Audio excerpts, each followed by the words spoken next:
आज हम चने की फसल के उस सबसे महत्वपूर्ण चरण की बात करने जा रहे हैं जहां एक सही फैसला आपकी पूरी मेहनत को 2 गुना मुनाफे में बदल सकता है। चने की फसल जब दाना भरने की अवस्था में पहुंच जाती है तब किसान के मन में कई सवाल होते हैं कि अब ऐसा क्या किया जाए जिससे दाने मोटे बने, उनमें चमक आए, वजन बढ़े, हर फली में 2 की जगह 3 दाने बनने की संभावना बढ़े और बाजार में फसल का रेट सबसे अच्छा मिले। आज का ये पूरा विवरण इसी अंतिम स्प्रे पर आधारित है जिसे आप चने की फसल का फाइनल टच कह सकते हैं। किसान भाइयों, चने की खेती में हमने शुरुआत से लेकर अब तक बहुत कुछ किया होता है।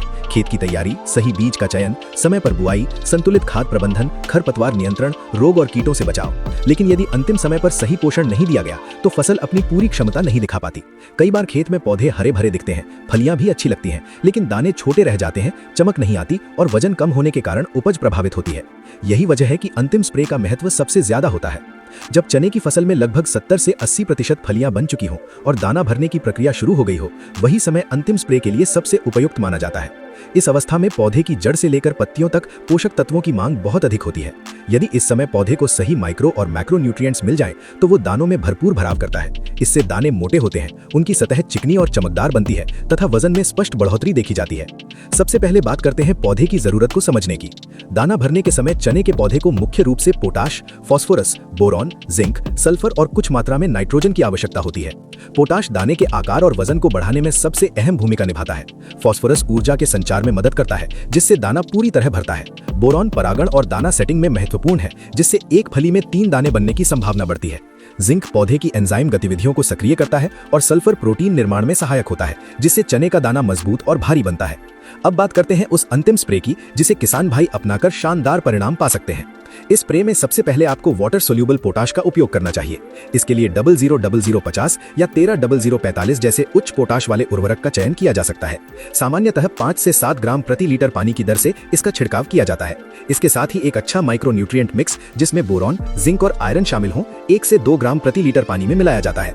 यदि आपके क्षेत्र में सल्फर की कमी पाई जाती है तो सल्फर युक्त घुलनशील उर्वरक को भी इसमें शामिल किया जा सकता है।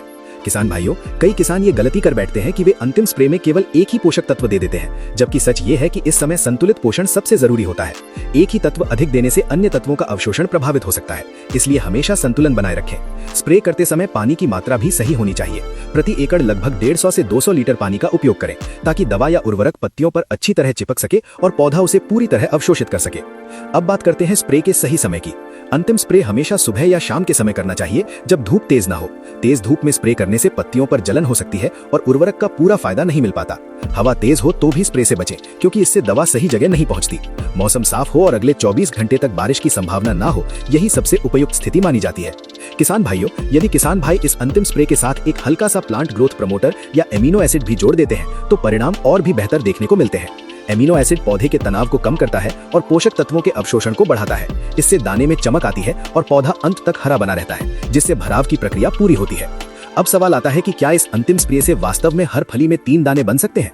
किसान भाइयों, ये पूरी तरह किस्म, मौसम और खेत की स्थिति पर निर्भर करता है, लेकिन सही पोषण देने से दाना सेटिंग में निश्चित रूप से सुधार होता है। कई प्रयोगों में ये देखा गया है कि जिन खेतों में बोरॉन और पोटाश का सही समय पर छिड़काव किया गया, वहां एक फली में 2 की जगह 3 दाने बनने का प्रतिशत बढ़ा। साथ ही दाने का आकार भी बड़ा हुआ और कुल उपज में 15 से 25% तक की बढ़ोतरी दर्ज की गई। किसान भाइयों, अंतिम स्प्रे के बाद खेत का अवलोकन बहुत जरूरी है। स्प्रे के 7 से 10 दिन बाद आप देखेंगे कि दाने तेजी से भरने लगे हैं, फलियां मोटी हो रही हैं और पौधे में एक अलग ही ताजगी नजर आती है। यदि कहीं पर कीट या रोग का हल्का भी संकेत दिखे तो तुरंत विशेषज्ञ की सलाह लेकर नियंत्रण करें, क्योंकि अंतिम समय में नुकसान होने से पूरी मेहनत पर पानी फिर सकता है। अंत में यही कहना चाहूंगा कि चने की फसल में अंतिम स्प्रे कोई खर्च नहीं बल्कि एक निवेश है। थोड़ी सी समझदारी और सही जानकारी के साथ किया गया ये छिड़काव आपको बाजार में बेहतर दाम दिला सकता है। मोटे, चमकदार और वजनदार दाने हमेशा खरीदार की पहली पसंद होते हैं, इसलिए समय रहते सही कदम उठाइए और अपनी चने की फसल से अधिकतम उत्पादन प्राप्त कीजिए। उम्मीद है किसान भाइयों, ये जानकारी आपके लिए उपयोगी साबित होगी। यदि आप इस तरीके को सही समय और सही मात्रा में अपनाते हैं तो निश्चित रूप से आपको परिणाम देखने को मिलेंगे। खेती में सफलता मेहनत के साथ साथ सही तकनीक अपनाने से ही मिलती है और यही तकनीक आज हमने आपके साथ साझा की है। किसान भाइयों, अब जरा ध्यान से सुनिए, क्योंकि ये जानकारी आपकी पूरी चने की फसल को बचा सकती है। कई बार हम देखते हैं कि फसल बिल्कुल सही चल रही होती है, पौधे हरे भरे होते हैं, फलियां भी अच्छी बनी होती हैं, लेकिन तभी अचानक फलियों में छेद दिखने लगते हैं, दाने अंदर से खाए हुए मिलते हैं। किसान भाई यही सोचता है कि पता नहीं नुकसान कहां से हो गया। असल में ये नुकसान करता है फली छेदक इल्ली, जो इस स्टेज पर सबसे खतरनाक कीट बन जाती है। ये इल्ली दिन में छुपी रहती है और शाम होते ही फूलों और फलियों पर हमला करती है। इसलिए जैसे ही आपको फलियों में छेद, हरी इल्ली या जमीन पर इल्ली की बीट दिखाई दे, समझ जाइए कि अब देर नहीं करनी है। अब बात करते हैं सही दवा और सही डोज की। अगर इल्ली छोटी या मीडियम साइज की है तो आप बेहिचक इस्तेमाल कर सकते हैं इमामेक्टिन बेंजोएट 5 SG। इसकी मात्रा रखें 4 ग्राम प्रति 10 लीटर पानी, यानी लगभग 80 ग्राम प्रति एकड़। ये दवा इल्ली को खाना बंद करा देती है और 2-3 दिन में असर दिखने लगता है। अगर इल्ली बड़ी हो चुकी है और फलियों में अंदर तक घुस गई है तो सबसे भरोसेमंद दवा है क्लोरानट्रेनिलिप्रोल 18.5 SC। डोज रखें 3 मिली प्रति 10 लीटर पानी या 60 मिली प्रति एकड़। ये दवा लंबा कंट्रोल देती है और अंतिम स्टेज की फसल के लिए सुरक्षित मानी जाती है। अगर आप जैविक प्रभाव वाली और सेफ दवा चाहते हैं तो स्पिनोसैट 45 SC।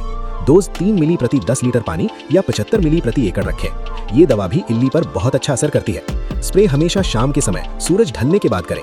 प्रति एकड़ 150 से 200 लीटर पानी जरूर इस्तेमाल करें और ध्यान रखें कि दवा पत्तियों के नीचे और फलियों तक अच्छी तरह पहुंचे।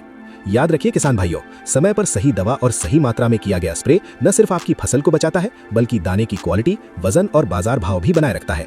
यही छोटी सी समझदारी आपकी मेहनत को नुकसान से बचाकर मुनाफे में बदल सकती है।